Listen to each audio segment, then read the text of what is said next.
ఎఫెసీయులకు రాసిన పత్రిక 1వ అధ్యాయం 14వ వచనం చూడండి.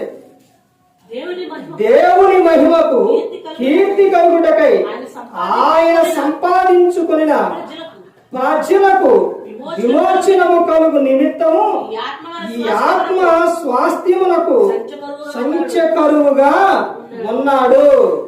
ఇక్కడ చెప్తున్న విషయం చూడండి. పైన 13 నుంచి రాని ఏమని చెప్తున్నారు?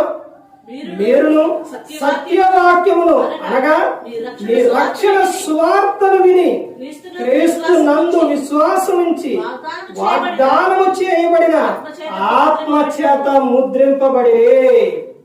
ఎవరంటే మీరు దేవుని పిల్లలారా, మీరు ఎవరంటే వాగ్దానం చేయబడిన ఆత్మ చేత ముద్రింపబడిన జనం. మీరు ఆత్మ చేత ముద్రింపబడ్డారు. మీరు ఎవరో? నా జనం, మీరు నా ప్రజలు. మీరు దెయ్యం పిల్లలు కాదు, నా పిల్లలు. మీరు నా సొత్తు. మీరు అంటే ఒక తండ్రి ఇంటి కుటుంబంలో తండ్రి మంచి లక్షణాలు కలిగి ఉంటే పిల్లలకి ఏమొస్తాయి? మంచి లక్షణాలే వస్తాయి. ఒకవేళ తండ్రి తమ ఇష్టానుసారంగా తిరిగినా, తమ ఇష్టానుసారంగా ఉన్నా, పిల్లలను మాత్రం మంచి దారిలో పెంచితే, భయభక్తుల్లో పెంచితే వారు ఏమవుతారు? ప్రయోజకులు అవుతారు. కానీ దేవుడు ఆయన పరిశుద్ధుడు కనుక మన ప్రతి ఒక్కరూ కూడా ఎలా ఉండాలని దేవుడు కోరుకుంటున్నాడంటే పరిశుద్ధంగా జీవించాలి అని కోరుకుంటున్నాడు. ఆయన చెబుతున్న విషయం, వాగ్దానం చేయబడిన ఆత్మ చేత ముద్రింపబడిన జనం మీరు.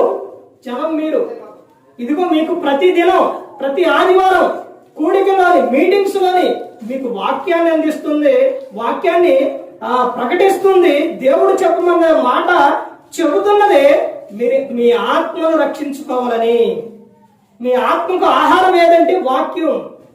మీ శరీరానికి ఆహారం ఏదంటే తినే భోజనం. కానీ మీ ఆత్మకు ఏం కావాలంటే ఆహారం కావాలి.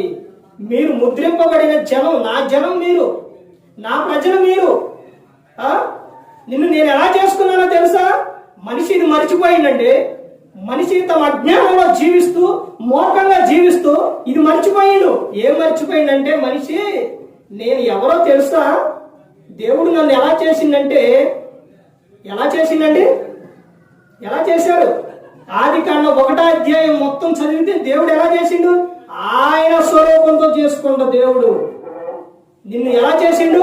ఆయన స్వరూపంతో చేసిండండి దేవుడు. ఆయన పోలిక నువ్వు దెయ్యం పోలిక కాదు, కానీ కనబడుతుంది నీలో దెయ్యం లక్షణాలు. దేవుని లక్షణాలు కనబడుతున్నాయా? దేవుని ప్రేమ నీలో కనబడుతుందా? దేవుడు మాత్రం నిన్ను ఎలా చేసిండో తన స్వరూపంతో చేసుకుంటూ పరిశుద్ధాత్మ ద్వారా నిన్ను ముద్రింపబడి చేసిండు. ప్రతి ఒక్కరూ గమనించుకోవాలి, ప్రతి ఒక్కరూ కూడా తెలుసుకోవాలి. దేవుని పిల్లలారా ఎవరో మీరంటే, మీరు ఏర్పరచబడిన వంశం, రాజులైన యాజక సమూహం, పరిశుద్ధ జనం, దేవుని సొత్తైన ప్రజలు, వాగ్దానం చేయబడిన ఆత్మ చేత ముద్రింపబడిన జనం. ఇదండి మీరిది. ఈ మాట మీ హృదయంలో పెట్టుకోండి. ఎందుకనంటే నువ్వు ఈ లోకం విడిచిన తర్వాత నీ దేహంతో జరిగించిన క్రియకు ప్రతి ఒక్క దానికి కూడా క్రీస్తు న్యాయపీఠం ఎదుట నిలబడ్డప్పుడు లెక్క చెప్పవలసి ఉన్నది. ఆ రోజు నిన్ను కాపాడేవారు ఎవరు ఉండరు. ఈ రోజు నీ దేహంలో ఆత్మ ఉన్నప్పుడు నువ్వేదైనా చేసినా పశ్చాత్తాపడు, తప్పు ఒప్పుకో. నువ్వు నీ ఇష్టానుసారంగా జీవిస్తే లోకం విడిచినప్పుడు ఎక్కడికి వెళ్ళిపోతావు? నరకానికి వెళ్ళిపోతావు. అది ప్రతి ఒక్కరూ గమనించుకోవాలి. నరకం ఎలా ఉంటుందో తెలుసండి? అగ్ని ఆరదు, పురుగు చావదు. ఇప్పుడు వాతావరణం చల్లగా ఉంది, సమ్మర్ ఎలా ఉంటుంది? బగ్గుమంటుంది. అంతకన్నా ఆ ఎండ ఆ వేడి సరిపోదు, అంతకన్నా ఎక్కువ ఉంటుంది. అది ప్రతి ఒక్కరు గమనించుకొని ఎవరు కూడా నరకానికి వెళ్ళిపోకూడదని. ఈ ప్రజలు ఎవరు అంటే నా పిల్లలు అని దేవుడు ఆయన కోరుకుంటున్నాడు, అనుకుంటున్నాడు, ఏర్పరచుకున్నాడు. అందుకని ప్రతి ఒక్కరు కూడా తెలుసుకొని మనందరి కోసం యేసుక్రీస్తు ప్రభువు ఈ లోకానికి వచ్చి సిలువలో తన ప్రాణాన్ని పెట్టారు. మనిషి చేసిన పాపానికి క్రీస్తు బలయ్యారు. నీ కళ్ళతో చేసిన పాపం, నీ దేహంతో చేసిన మా పాపం, నీ కాళ్ళతో, నీ చేతులతో, నీ నోటితో, నీ ఆలోచన వీటన్నిటికీ చేసిన తప్పులకు యేసు క్రీస్తు ప్రభువారు బలయ్యారు. మనందరి కోసం ఆయన ప్రాణం పెట్టారు. ఆ త్యాగం గుర్తుందా?